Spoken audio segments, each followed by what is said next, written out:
Oscar Piastri has blown the championship wide open in Qatar, with a weekend so sharp, so unexpected, and so brutally effective that even McLaren were caught off guard. First, he dominated the sprint from lights to flag, slicing a couple of precious points out of Lando Norris's lead when almost everyone assumed he was out of momentum. And now he's followed it up with a sensational pole position for the Grand Prix, delivering a lap so precise and so confident that it's forced the entire paddock to rethink the balance of this title fight. What makes this even more astonishing is the timing. Qatar is not a forgiving circuit. The margins are tiny, the sand punishes every mistake, and overtaking is a nightmare unless you're significantly faster. Yet Piastri has arrived here looking like a completely different driver to the one we've seen in recent weeks. Where others struggled with balance, track limits or pressure, Piastri produced one of the cleanest qualifying laps of the season.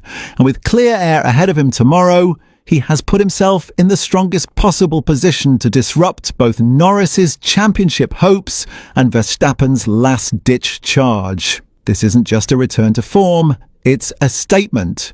Piastri has made it clear that he's not here to support anyone's title bid, but his own.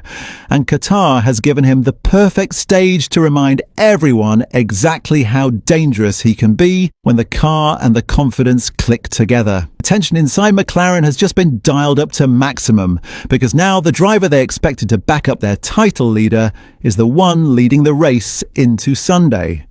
From the moment Q1 began under the shimmering Qatar lights, Oscar Piastri made it clear that he had arrived with a level of pace and confidence that nobody, not even McLaren, had anticipated. His first timed effort, a clean, assertive 1 minute 20.3 seconds, immediately placed him near the top of the order, while half the grid wrestled with grip issues, traffic, and unpredictable gusts of desert wind. Where others were searching for balance, Piastri found rhythm almost instantly. His lines were smooth, his braking points consistent, his rotation precise, and every lap carried the unmistakable feel of a driver in full flow. The progression into Q2 only strengthened the sense that Piastri was building towards something special. Verstappen, frustrated with the RB21's behaviour all weekend, attempted a 2-lap warm-up sequence just to coax his tyres into the right window. When he finally set his time,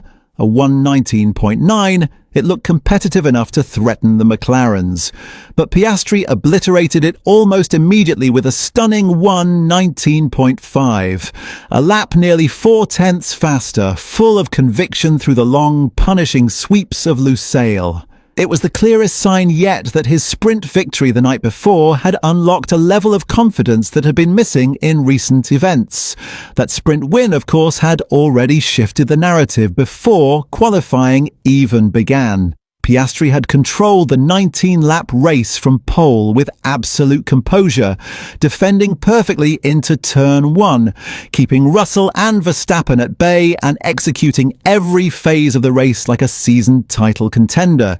He gained precious points on Norris, cutting the gap from 24 to 22, and did so without a single error, even as pressure built behind him. It wasn't just a win, it was a revival, a reminder that he could still influence the championship in a meaningful way. So when Q3 arrived, the tension was unmistakable. The first runs set the stage for a dramatic showdown. Norris delivered a superb opening lap, a 1 minute 19.495 seconds, which looked at first glance like the benchmark that would likely secure pole. Verstappen managed only a 1:19.8. Russell slotted in behind him, and the track conditions weren't improving quickly enough to promise any massive gains. But Piastri's first attempt, a 1 minute 19.522 seconds, came within just 0.027 seconds of Norris. It sent a ripple through the McLaren garage. The gap was microscopic, The pressure immense, and the knowledge that one final push would decide everything weighed heavily on both drivers. Then came the moment that defined the session. Norris, fueled for just one final flying lap, launched into his last opportunity. His opening sector was solid, his braking into turn 1 committed, but as he approached turn 2, he carried just a fraction too much speed. It was a matter of inches, but it was enough. The McLaren ran wide, dipped into the dust, and Norris immediately aborted the lap. The telemetry showed the truth. The lap was gone before it even had a chance to develop. McLaren had gambled on one shot, and it evaporated in the space of a single corner. That left the entire spotlight and all the weight of expectation on Piastri. His final run needed to be perfect, not just quick. The tension was visible on the timing screens even before he completed Sector 1. His opening split was razor sharp, virtually identical to Norris's earlier lap. Through the long, punishing sweeps of Lusail. Sector 2, where so many others lost time in the long, sustained arcs, Piastri committed fully, carrying exceptional minimum speeds through turns 12 and 13. His car placement was millimetric, and unlike Verstappen, who fought the rear end, or Russell, who had to correct mid-corner, Piastri flowed through the sequence with precision that bordered on effortless. By the time he exited the final corner, the McLaren garage collectively held its breath. The lap time flashed up, 1 minute 19.490 seconds. Pole position by just 0.005 seconds. A margin so small it almost didn't seem real.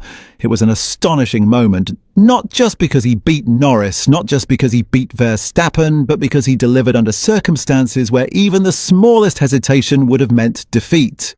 His pole wasn't luck, it was execution at the absolute limit. Beyond the raw numbers, the underlying story makes his performance even more extraordinary. This is a circuit where overtaking is notoriously difficult, where track evolution is unpredictable and where mistakes are brutally punished.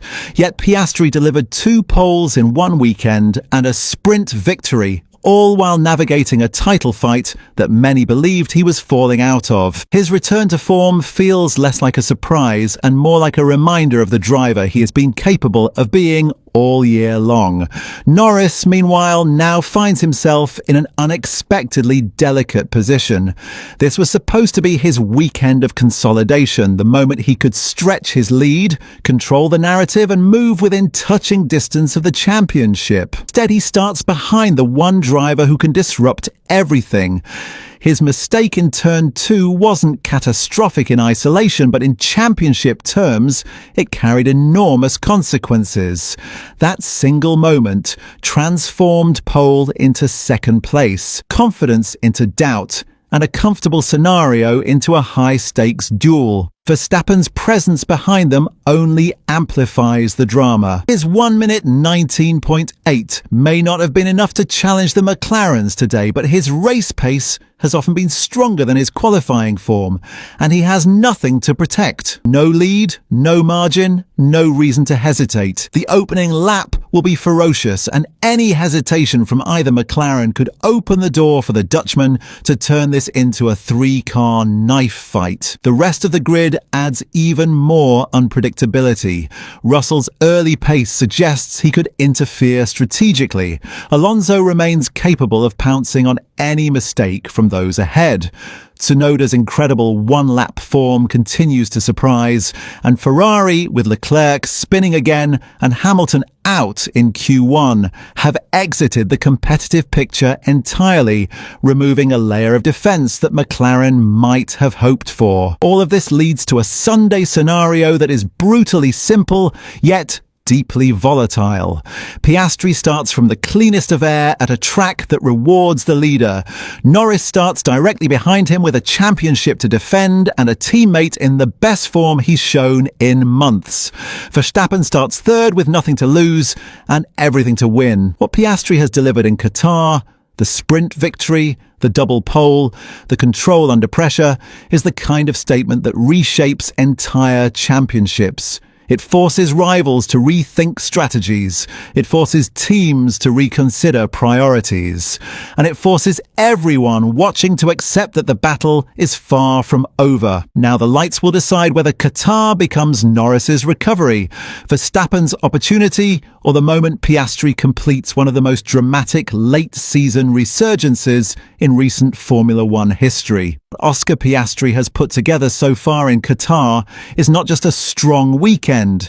It is the most complete, most convincing and most psychologically significant performance he has delivered all season.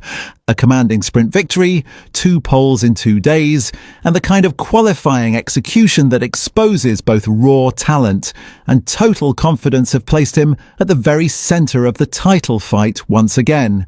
Every lap he has driven at Lusail has carried intent. Every response under pressure has shown maturity, and every sector time has reinforced the idea that this is a driver who has rediscovered his edge exactly when it matters most. Tomorrow, though, will be the true test. The Grand Prix demands more than pure speed. It demands tyre management, race intelligence, and absolute clarity in wheel-to-wheel decisions, especially with Norris and Verstappen breathing down his neck. Piastri starts from the best possible position on a circuit where leading into turn 1 can define the entire evening. If he controls the early phase, manages the pace and avoids the traps that have caught out so many others this weekend, he has a very real chance of converting this into one of the defining wins of his young career. The expectation now is simple. He has put himself in the perfect position to fight, but tomorrow he must prove he can finish what he has started. If he